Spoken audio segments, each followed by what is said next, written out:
Hello दोस्तों, welcome to my YouTube channel. आज इस क्लास में सल्तनत काल से प्रमुख क्वेश्चन और आंसर को डिस्कस करेंगे।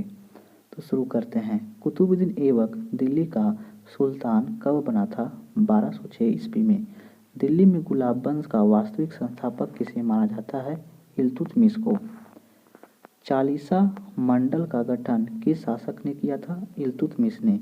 रजिया के पतन का सबसे मुख्य कारण एल्फिंस्टन ने माना है उसकी स्त्री होना। राजस्व का सिद्धांत किसने स्थापित किया था? बलबन ने। निम्नलिखित में से कौन सा सल्तनत कालीन विद्वान नहीं था? अब्बास खां शेरवानी। चालीसा मंडल को निम्नलिखित में से कौन सा सुल्तान ने भंग किया था? तो बलबन ने। सूची 1 और सूची 2 को सुलेमित करें। दीवान ए अर्ज यह सैन्य विभाग था। सिजदा दंडवत होने की प्रथा थी। पबोस कदम चूमने वाली प्रथा थी। और अफरसियाब यह वंश था। निम्नलिखित में से कौन सा शासक इलवरी तुर्क नहीं था? कुतुबुद्दीन ऐबक। अरबी परंपरा के आधार पर भारत में नई मुद्रा व्यवस्था लागू करने का श्रेय निम्नलिखित में से किसको जाता है? इल्तुतमिश को। सल्तनत काल में अमीर ए अखूर कहलाता था अश्वशाला का प्रमुख। तबकात ए नासरी किसकी कृति है? मिनहाज उर्स सिराज का। गुलाम का गुलाम किसे कहा जाता था? इल्तुतमिश को।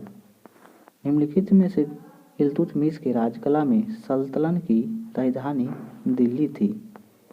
कुतुबुद्दीन ऐबक की मृत्यु कैसे हो गई थी? तो चौगान की कीड़ा के दौरान अश्व से गिरने के पश्चात उनकी मृत्यु हो गई। 2.5 दिन का झोपड़ा क्या है? तो यह एक मस्जिद है। दिल्ली सल्तनत का कौन सा सुल्तान लाख बख्श के नाम से जाना जाता था? कुतुबुद्दीन ऐबक।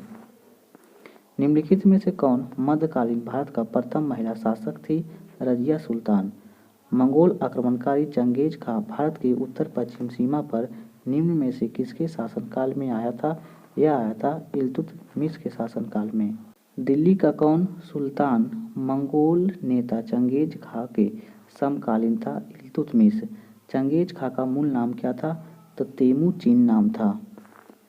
अपनी शक्ति को समेकित करने के बाद बलबन ने भाव उपाधि धारण किया था जिले इलाही का।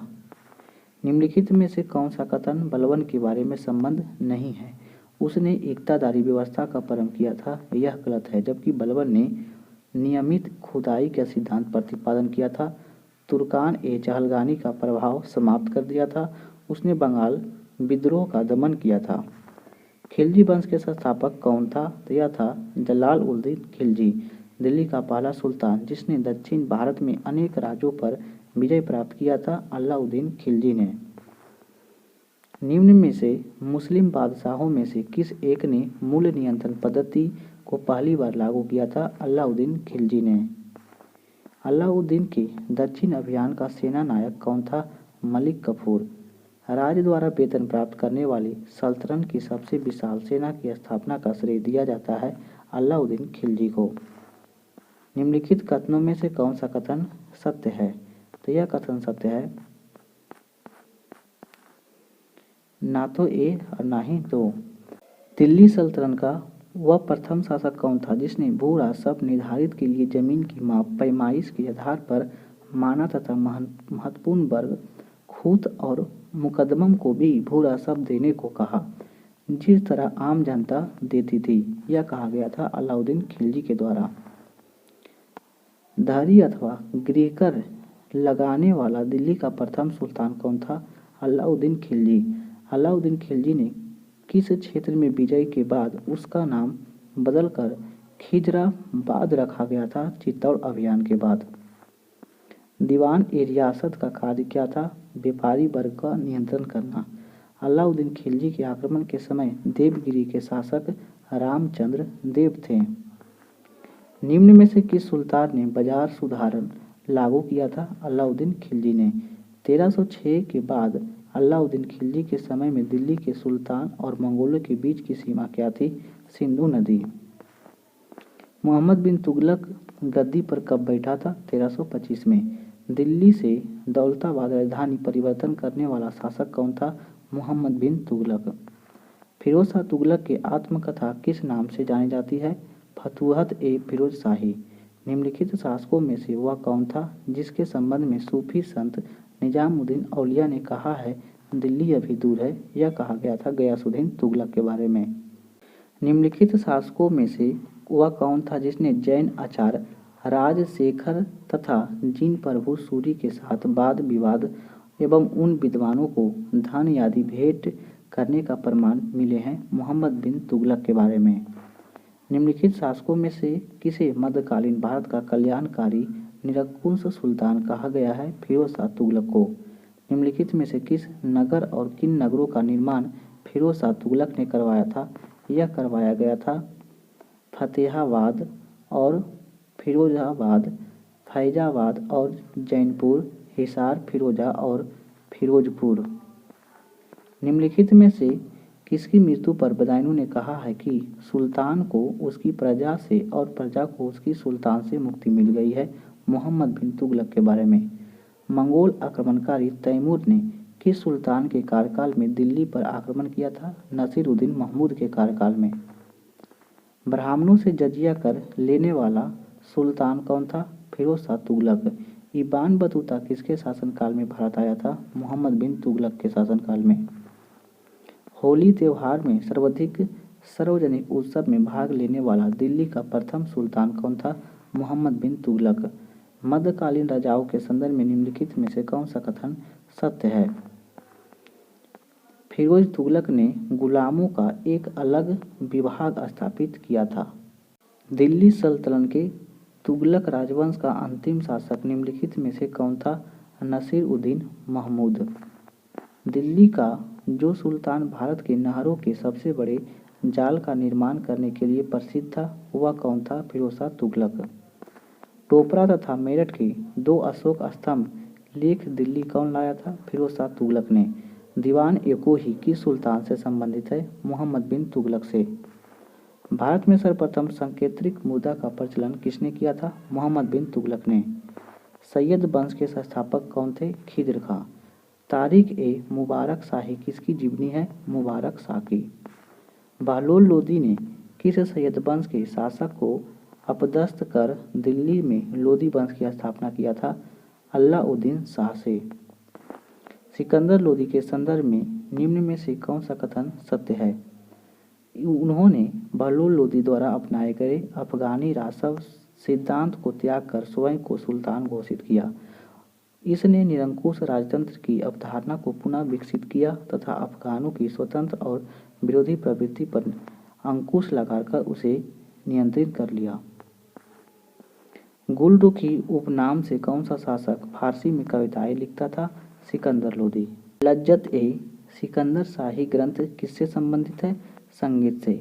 किस लोदी शासक ने भूमि की माप के लिए गज-ए-सिकंदरी नामक पैमाना चलाया था? सिकंदर लोदी ने। मियां भूआ जिसने तिब्ब-ए-सिकंदरी नामक औषधि ग्रंथ की रचना किया था किसका वजीर था? सिकंदर लोदी का। लोदी काल के प्रमुख इमारत मोठ मस्जिद कहाँ स्थित है? दिल्ली में।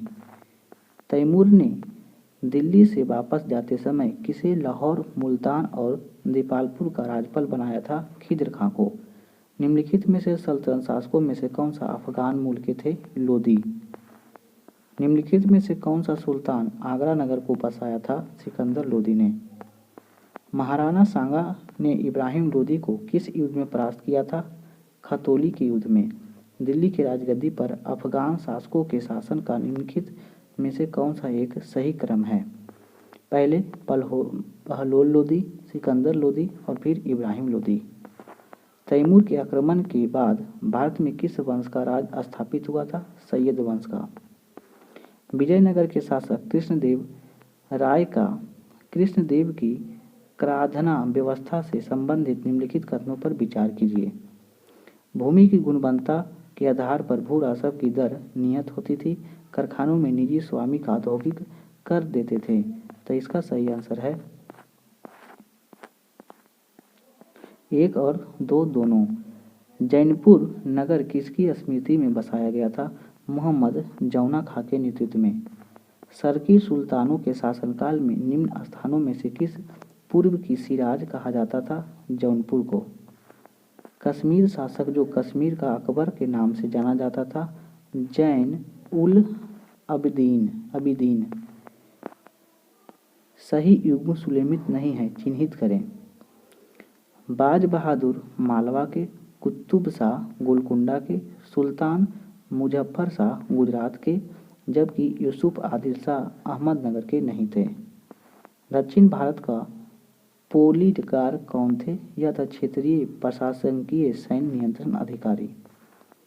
निम्नलिखित में से किस शासक ने सर्वप्रथम जजिया कर समाप्त किया था? जैन उल अबिदीन ने। बहमनी राज की स्थापना अलाउद्दीन हसन ने किया था। सूची 1 और सूची 2 को सुलेमित करें।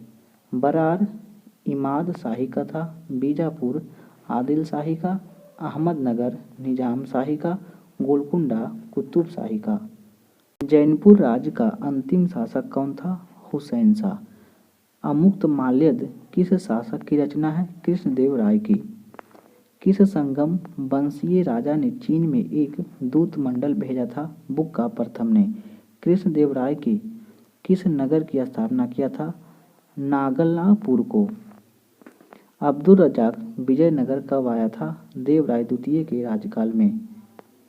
निकोलस दी कोंटी कौन था? इटली का एक यात्री था जिसने विजयनगर साम्राज्य की यात्रा किया था। वैदिक ग्रंथों के भाष्यकार सायन को आश्रय प्राप्त था विजयनगर राजाओं का। तालीकोटा का युद्ध 1565 में लड़ा गया था विजयनगर, बीजापुर, अहमदनगर तथा गोलकुंडा की संयुक्त सेनाओं के बीच। 1313 में काकतीय शासकों की सेना निम्न में से किसकी सेना को वारंगल में परास्त किया था? अलाउद्दीन खिलजी की। प्रसिद्ध विजय विट्ठल मंदिर 56 तक्षित स्तंभ संगीतमय स्वर निकलते हैं, यह कहाँ अवस्थित है? हम्पी कर्नाटक में।